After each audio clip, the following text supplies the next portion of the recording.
да видиме која е судиката у детали која што му судеше на градоначалникот на Карпош. Вели Даниела Димовска е актуелен судија во основниот кривичен суд. Незината професионална траекторија започнува во политичките коридори пред да се префрли во судската фела. Таа работела како асистентка на пратеникот Владко Ѓорчев, еден од најгласните гласноговорници на ВМРО-ДПМН, а потоа како советничка во кабинет на двајца поранешни председатели на собрание, Љубиша Ѓоргиевски и Трајко Велјановски. Двајцата истакнати функционери на ВМРО-ДПМН. Вели, по неколку години во политичка администрација, Димовска се запишала во Академија за суди и јавни обвинители и во септември 2016 година била избрана за суди. Само неколку месеци по именувањето веќе била распределена во кривичниот сектор на Основниот суд Скопје 1, каде што започнала да работи предмети со висока чувствителност. Незината биографија е тесно испреплетена со ВМРО-ДПМН и не само преку незината кариера, туку и незиниот сопруг Тане Димовски, кој што претходно работел во кабинетот на градоначалникот Тимчо Муцунски, а по изборите и промената во власта Муцунски стана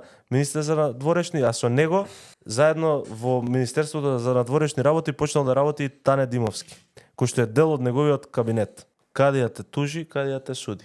На кратко, еве како ќе се менува судскиот правосудниот систем у државата, еве како ќе доеме до реформи у правосудството со вакви кадри. Единствено Дуи, што вика мечка секоја емисија, Стеф Чакимовски. Да, единствено Дуи уопсе не Стеф Чакимовски. Да.